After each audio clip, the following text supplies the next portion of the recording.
और एक पुत्र का जन्म होता है। जो पुत्र हैं वो कौन है? परम भागवत राजऋषि शिरोमणि भरत जी ही हैं। तीसरा जन्म ब्राह्मण के घर में हुआ। याद है कि मैंने अपने 2 जन्म कैसे गंवाए थे। रोए तक नहीं, जन्म लिया रोए नहीं, केवल भगवान का ही चिंतन कर रहे हैं।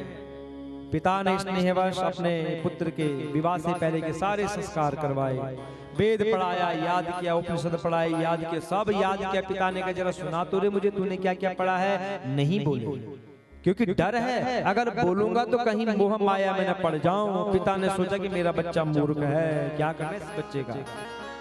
कुछ समय बाद पिता स्वर्ग सिधार गए। भरत जी के बड़े भाई ये कर्मकांड को ही सर्वश्रेष्ठ मानते थे। ब्रह्म ज्ञान पराविद्या से ये सर्वथा अनभिज्ञ थे। इन्होंने भरत जी को पढ़ाने लिखाने का आग्रह छोड़ दिया। कहा क्या करेगा पढ़ लिख करके। और कहाँ रखते हैं? खेत में। जा खेत की रखवाली कर, जो पशु जानवर आएंगे उनको भगा।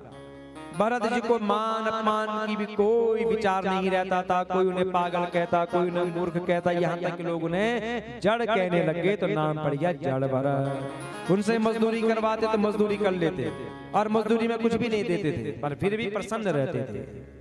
एक दिन डाकुओं के सरदार ने भद्रकाली से संकल्प किया था कि माँ अगर पुत्र होगा तो मैं नर बलि दूंगा। माँ ने सुना, एक पुत्र भी हो गया। जिस नर को पकड़ के लाए थे वो कहीं भाग जाता है। सैनिकों ने कहा महाराज वो तो भाग गया है। राजा ने कहा दूसरा लेकर के आओ। गए ढूंढने के लिए तो देखा भरत जी खेत में खड़े हैं। अरे हमारे साथ चलोगे? भरत जी मौन है, क्यों बोलेंगे? जन्म लिया रोए नहीं, पिताजी से नहीं बोले तो इन मूर्खों से बोलोगे। रस्सी बांधी और भरत जी को ले गए। राजा ने कहा अरे ये कहां से लाए तुम? काल आ गए बस। स्नान करवाया, वस्त्र पहनाए, तिलक लगाया, भोजन दे रहे और भरत जी भी खा रहे हैं। इतना खा रहे हैं जितना मेरा सब खाया। और ले गए भगवती भद्रकाली की प्रतिमा के सामने। धूप दीप नैवेद्य चढ़ाया। कहा सिर नीचे कर। और भरत जी इतने सरल है कि सिर नीचे कर दिया। जैसे ही सिर नीचे किया, जैसे ही लुटेरों ने खड्ग उठाया मारने के लिए, उसी समय भगवती जगदम्बा मूर्ति को फाड़ करके प्रकट होती है। जयंती मंगला काली भद्रकाली कपालिनी दुर्गा क्षमा शिवा धात्री स्वाहा स्वाहा नमोस्तुते। और उसी खड्ग से उन सभी सैनिकों को मार डाला। भरत जी ने भी प्रणाम किया।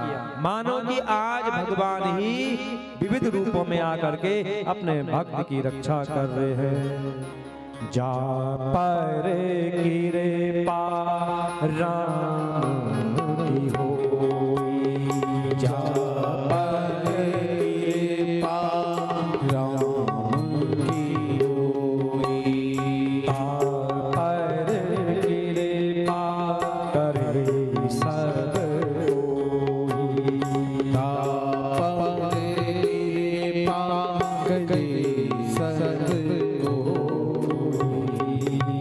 जिस पर भगवान की कृपा होती है उस पर सब कृपा करते हैं। भरत जी स्वतंत्र होकर के आगे निकले। श्री सुखदेव जी कहते हैं कि हे परीक्षित, एक समय की बात है। सिंधु सौवीर देश का स्वामी है राजा रहुगण। ये पालकी में बैठ करके जा रहा था। जैसे इक्षुमती नदी के किनारे पहुंचा तो कहारों ने कहा राजन एक कार की आवश्यकता है, हम 3 हैं, 4 होने चाहिए। राजा ने कहा क्या बोल रहे हो? मैं राजा हूं, तुम मेरे सैनिक हो, तुम मेरे सेवक हो, ये व्यवस्था तुम्हारी है, जाओ ढूंढ करके लाओ।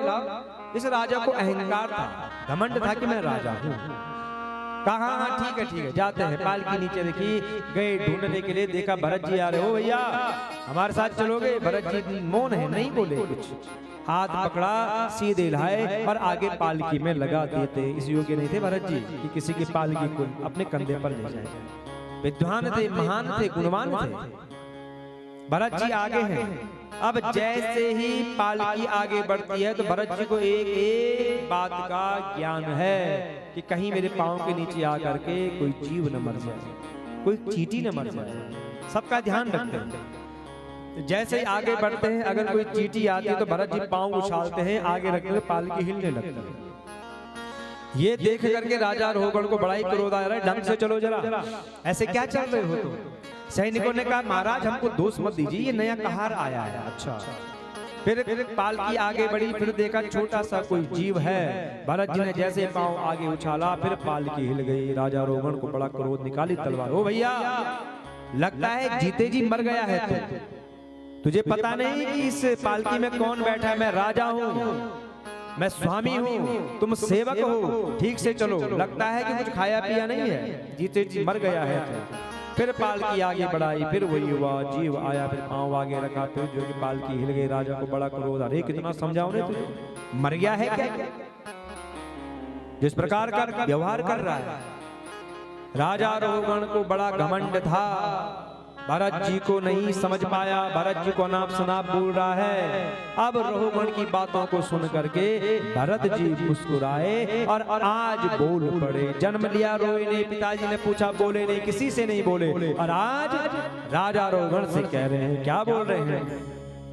जीवन मृतत्वं नियमेन राजन् आद्यन्तवद्याद्विकृतस्य दृष्टम् स्वस्वाम्य भावो दुर्वैयत्र तयोच्यते सो विधिगृह्य योगा।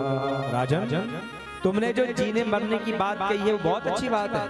अरे जिसका जन्म हुआ है उसको मरना ही मरना है, जो मर गया है उसका जन्म होना ही होना है।